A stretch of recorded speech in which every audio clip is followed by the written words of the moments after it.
Hello everyone, मैं रोली वर्मा राजकिशोरी देवी शिक्षण प्रशिक्षण सेवा संस्थान में आप सभी का स्वागत करती हूँ।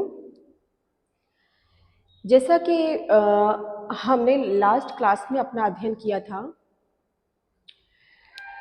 चाइल्ड डेवलपमेंट एंड लर्निंग, ये पेपर नंबर 4 है। ये एक कॉमन पेपर है आपका HI, VI और MR के लिए। इस पेपर को हम एक तीनों ही D.Ed करने वाले स्टूडेंट्स के लिए जिन्होंने इन तीनों क्राइटेरिया वाले सब्जेक्ट्स में एडमिशन लिया है, ये पेपर उन सब के लिए इम्पोर्टेंट है। इस पेपर में लास्ट टाइम हम लोगों ने पढ़ा था मनोविज्ञान क्या होता है, आपका साइकोलॉजी क्या है और सीखने का हमारा प्रोसेस क्या है। हम मनोविज्ञान के द्वारा हम किस प्रकार सीखते हैं। जैसा कि हमारा टॉपिक था मनोविज्ञान और सीखना। मनोविज्ञान वह विज्ञान है जिसमें हम अपने व्यवहार, अपनी आत्मा, अपने मन, इन सभी का अध्ययन करते हैं। मनोविज्ञान मन का विज्ञान है, मनोविज्ञान आत्मा का विज्ञान है, मनोविज्ञान व्यवहार का विज्ञान है। अर्थात कहने का ये मतलब है कि हम मनोविज्ञान में उन सभी पहलुओं का अध्ययन करते हैं जो हमारी मानसिक क्रियाओं से संबंधित रखता है या हमारे व्यवहारगत से संबंधित होता है। सीखना यानी लर्निंग वह प्रोसेस है जो हमारी मनोविज्ञान से कोरिलेटेड है, अर्थात हमारे मस्तिष्क से सीखने का संचालन होता है। हम सीखने के प्रोसेस को बिना अपने ब्रेन के यूज किए बिना नहीं सीख सकते। जैसा कि यहाँ पे हमारा टॉपिक है आज का शिक्षा मनोविज्ञान, एजुकेशनल साइकोलॉजी। शिक्षा मनोविज्ञान का अध्ययन क्यों करना चाहिए? शिक्षा मनोविज्ञान जैसा कि दो शब्दों से मिलकर बना, पहला शिक्षा, दूसरा मनोविज्ञान। शिक्षा, जब हम शैक्षणिक गतिविधियों के अंदर हम जब मनोविज्ञान का अध्ययन करते हैं तो हम उसे शिक्षा मनोविज्ञान कहते हैं। एक अध्यापक बनने के लिए एक स्टूडेंट्स को शिक्षा मनोविज्ञान का ज्ञान होना एक प्राथमिक रिक्वायरमेंट होती है, प्राथमिकता होती है कि बच्चे को मनोविज्ञान से बच्चा परिचित हो, तभी वह एक कुशल अध्यापक बनने का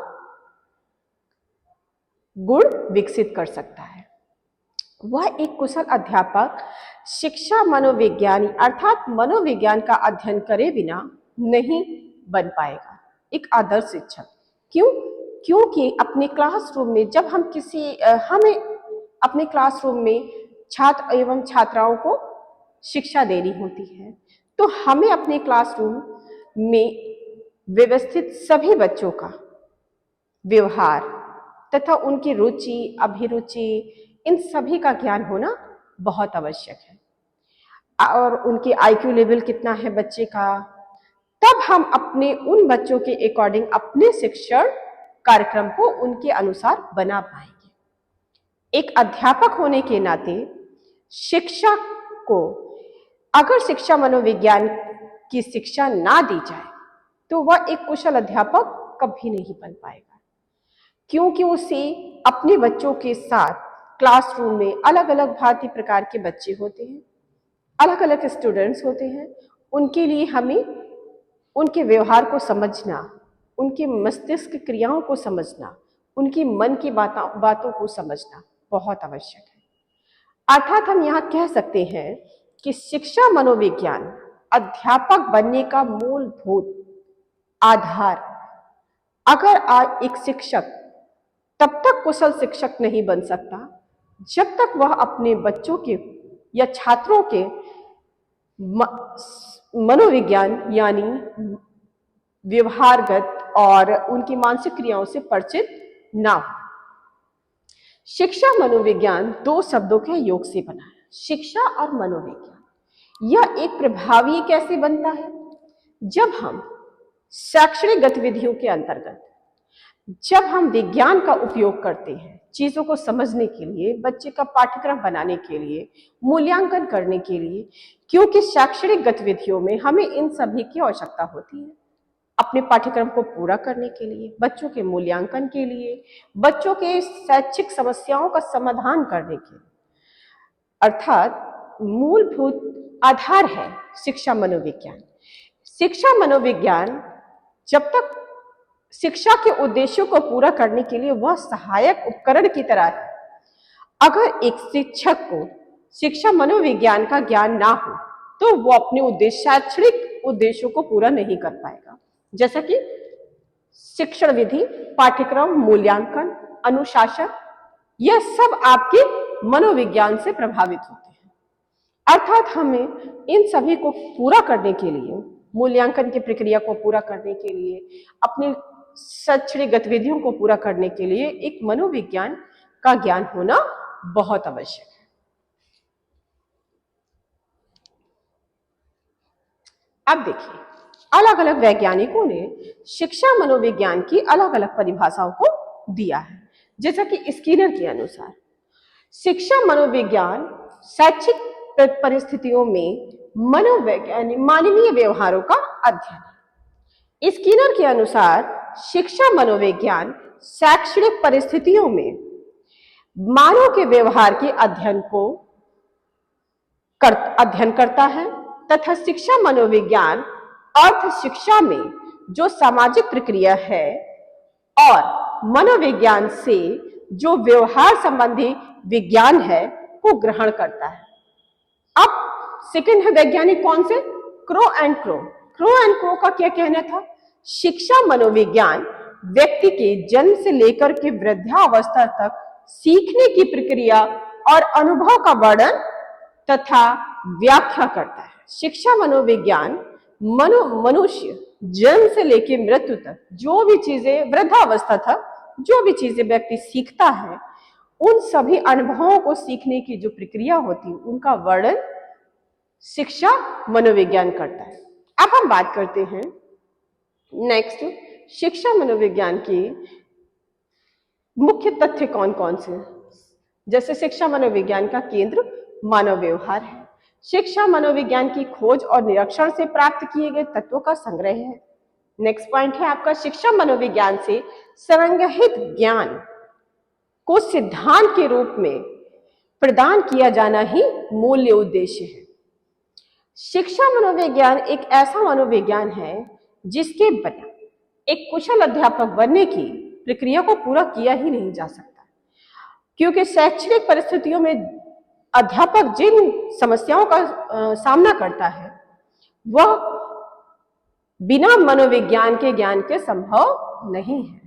क्योंकि एक अध्यापक को अपनी क्लासरूम में अनेक आईक्यू लेवल वाले बच्चों के साथ डील करना पड़ता है, उनकी समस्याओं का समाधान करना पड़ता है। अनेक बच्चों की व्यवहारगत समस्याएं होती हैं, कुछ बच्चे ज्यादा एग्रेसिव होते हैं, कुछ का आईक्यू लेवल अच्छा होता है, कुछ का कम होता है।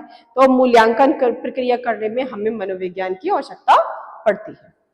नेक्स्ट पॉइंट है, शिक्षा मनोविज्ञान के क्षेत्र के बारे में स्किनर ने लिखा है कि शिक्षा मनोविज्ञान के कौन कौन से निम्न क्षेत्र हैं, जैसा कि वंशानुक्रम। वंशानुक्रम क्या है? शिक्षा मनोविज्ञान ये बताती है कि वंशानुक्रम में जैसे किसी व्यक्ति की वंश में आईक्यू लेवल अच्छा है तो हो मे बी पॉसिबल कि बच्चे की आने वाली पीढ़ियों में उसका आईक्यू लेवल भी बच्चे का अच्छा होगा। दूसरा है विकास, डेवलपमेंट। तीसरा है व्यक्तिगत इंडिविजुअल डिफरेंसेस। चौथा है व्यक्तित्व, पर्सनालिटी। कभी कभी कहते हैं, जैसे हम कहते नहीं है कि हमें ये पापा पर गया है, ये मम्मी पर गया है, तो कहीं ना कहीं बच्चे की पर्सनालिटी उनके मदर एंड फादर से कोरिलेट करती है, मदर एंड फादर से संबंधित होती है। नेक्स्ट पॉइंट होता है विशिष्ट बालक, या तो बहुत ज्यादा पढ़ने में तेज बालक या बहुत मंद बुद्धि वाले बालक, वो विशिष्ट बालक होते हैं। उनके अकॉर्डिंग लेसन प्लान को बनाना, टीचिंग प्रोसेस को बनाना, क्लास का शैक्षणिक वातावरण को बनाना, बिना शिक्षा मनोविज्ञान के ये चीज संभव नहीं हो सकती। नेक्स्ट पॉइंट है आपका अधिगम प्रक्रिया। एक लर्निंग प्रोसेस को पूरा करने के लिए जो लर्निंग प्रोसेस होता है, बच्चे के सीखने की जो प्रक्रिया है, उसी क्लासरूम में कैसे बच्चे को बिठाए रखें, कैसे उसका मन लगा रहे, क्या क्या चीजें हमें एकत्रित करनी चाहिए, क्या कौन कौन से एक्टिविटीज करनी चाहिए जिससे एक लर्निंग प्रोसेस को अच्छा बनाया जा सके। दूसरा है करिकुलम डेवलपमेंट यानी पाठ्यक्रम निर्माण।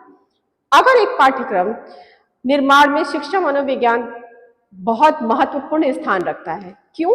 क्योंकि एक अध्यापक को अगर मान लिया किसी थर्ड क्लास के बच्चे को किसी फिफ्थ क्लास के बच्चे का करिकुलम दे दिया जाए तो क्या वो उसके अकॉर्डिंग होगा, उसे पढ़ पाएगा? नहीं। हर क्लास के करिकुलम को बनाने के लिए बच्चे के आईक्यू लेवल, बच्चे के आवश्यकताओं को ध्यान में रखकर हमें उनका पाठ्यक्रम को निर्धारण करना पड़ता है, पाठ्यक्रम बनाना पड़ता है। इसके लिए अध्यापक को शिक्षा मनोविज्ञान होना जरूरी है। मानसिक स्वास्थ्य, बच्चे की मेंटल हेल्थ पे ध्यान रखने के लिए एक अध्यापक को शिक्षा मनोविज्ञान बहुत हेल्प करता है, ताकि बच्चे के मन में क्या चल रहा है। ऐसा तो नहीं है कि बच्चे के घर पे कोई ऐसी समस्याएं हैं जिसके कारण बच्चा मेंटली रूप से डिस्टर्ब है, तो उन कारणों को जानना, उनका निवारण करना सबसे ज्यादा इंपॉर्टेंट होता है आपके मेंटल हेल्थ के लिए। दूसरा है शिक्षण विधियां। शिक्षण विधियां कहीं ना कहीं आपके मनोविज्ञान पे आधारित होती हैं, जैसे आपकी शिक्षण विधि व्याख्यान विधि, प्रदर्शन विधि, प्रोजेक्ट मेथड। क्योंकि देखिए व्याख्यान विधि में क्या होता है, एक अध्यापक ही केवल अपना ही प्रदर्शन कर रहा है, अपनी ही वाणी को बोल रहा है और बच्चे उसको सुन रहे हैं। लेकिन एक व्याख्यान प्रदर्शन विधि में भी अध्यापक ही एक्टिव है। लेकिन आपका प्रोजेक्ट मेथड है जिसमें बच्चा एक्टिव होता है, बच्चे सक्रिय रूप से भागीदार होते हैं, बच्चे प्रोजेक्ट बनाते हैं उसके अकॉर्डिंग। जब प्रोजेक्ट बनाने के लिए तो हमें पता चलता है कि बच्चे का आईक्यू लेवल कितना है, बच्चा कहाँ तक, किस नियर अबाउट तक उस प्रोजेक्ट को कंप्लीट कर पा रहा है।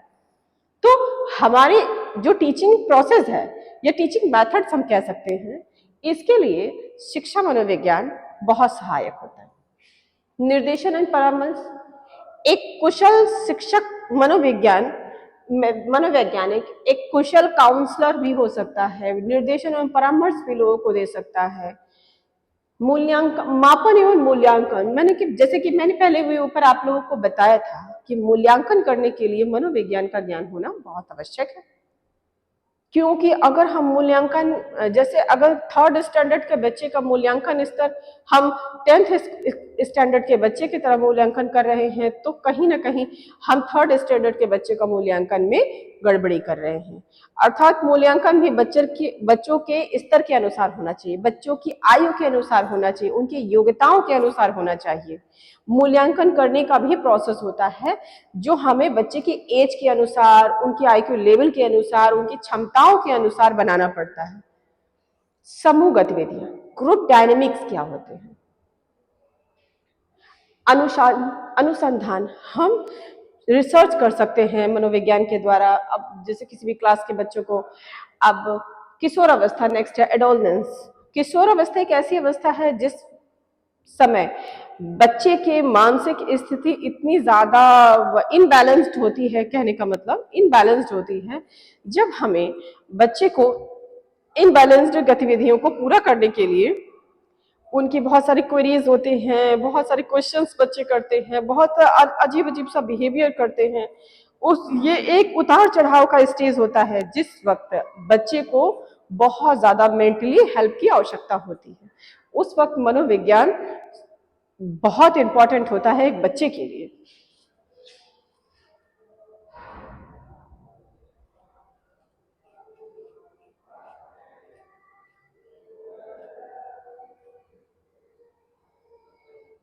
अब हम यहाँ बात करेंगे, जैसे कि लर्निंग प्रोसेस आज हम पढ़ रहे थे, basic learning principle of learning.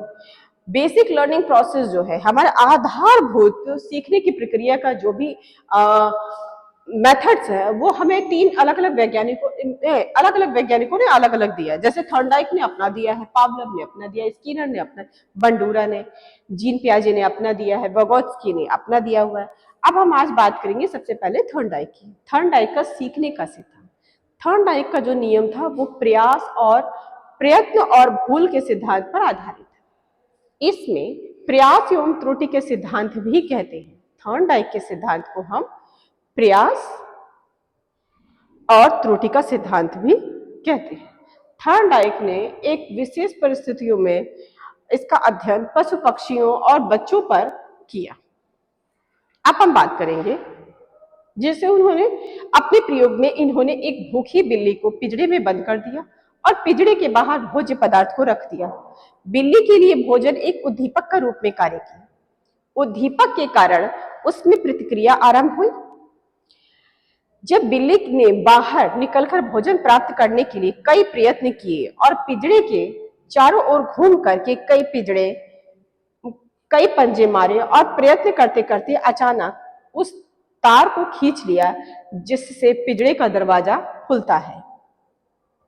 दोबारा फिर बंद करने पर वह बाहर आने पर वह बहुत ही कम समय में उसने सफलता पा ली। अर्थात प्रयास और त्रुटि।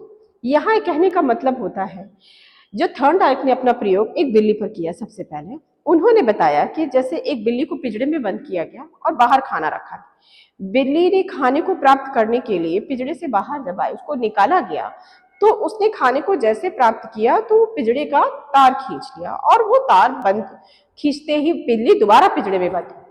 लेकिन जब यही प्रक्रिया दोबारा की गई तो बिल्ली ने खाने को खींचा ना कि तार को। क्यों? क्योंकि उसने पहले में जो उस गलती की थी, त्रुटि की थी, उसने सेकेंड टाइम उस त्रुटि को दोहराया नहीं। अर्थात हम यहाँ ये कह सकते हैं कि प्रयास करने से त्रुटियां बहुत कम हो जाती है, उनका स्तर बहुत घट जाता है। अर्थात सीखने की जो प्रोसेस होता है वो बहुत कम समय में सफलता प्राप्त कर लेता है। अब हम बात करेंगे प्रयास एवं त्रुटि के शिक्षा में महत्व। इस विधि से सीखने की प्रक्रिया को बहुत ही सरल बनाया जाता है। क्योंकि एक काम, जैसे सबसे पहले हम बात करना चाहेंगे कि जैसे हम सपोज हम हाई स्कूल में हैं, 10th का बोर्ड का एग्जाम मुझे देना है। अगर एज समझिए मेरी एज उस टाइम 13-14 की एज की होगी, तब मैं अगर हाई स्कूल का एग्जाम देने जाती हूँ तो कहीं ना कहीं मुझे बहुत हेजिटेशन होती है, बहुत डर होता है कि मैं एग्जाम में कुछ कर पाऊंगी कि नहीं। और उस वक्त क्या होता है, बहुत ज्यादा अंदर से अंदर डरा होता है इंसान और पहले प्रयास में उसे मुझे क्रॉस करना होता है। लेकिन जब मैं हाई स्कूल पास हो जाती हूँ उसके बाद अगर मुझसे वही 10th क्लास का पेपर दोबारा करने को कहा जाए तो कहीं ना कहीं वो प्रोसेस को मैं बिल्कुल फ्री माइंड होकर के इजिली कर पाऊंगी। क्यों? क्योंकि उस टाइम जो फर्स्ट टाइम जो मैंने अटेम्प्ट किया उस टाइम सिचुएशन अलग थी, बच्चे का आईक्यू लेवल अलग था। लेकिन जो सेकेंड टाइम उसने किया, क्योंकि उसका प्रयास एक बार हो चुका है, एक बार उसने प्रयास कर लिया है उस प्रोसेस को, तो दूसरी बार उस क्रिया को करने में उसे बहुत ही आसानी होती है। अर्थात उसे में जो त्रुटियां हैं, जो हम पहली बार में जो एग्जाम में मैंने त्रुटियां की वो सेकेंड टाइम में नहीं करूंगी।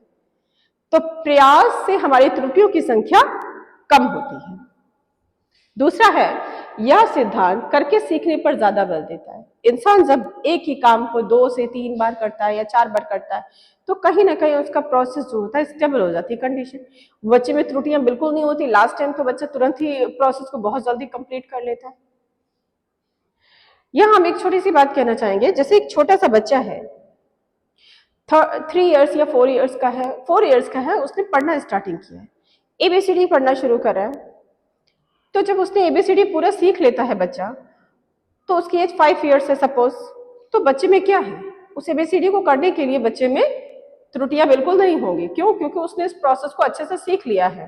पहले प्रयास में उससे बहुत गलतियां हुई, लेकिन दूसरे प्रोसेस या तीसरे प्रोसेस जैसे जैसे ही प्रोसेस बढ़ता गया तो उसमें गलतियों की संख्या बहुत कम होती गई और लास्ट टाइम बच्चा इजिली फेयरली उस काम को जल्दी आसानी से पूरा कर लेता है।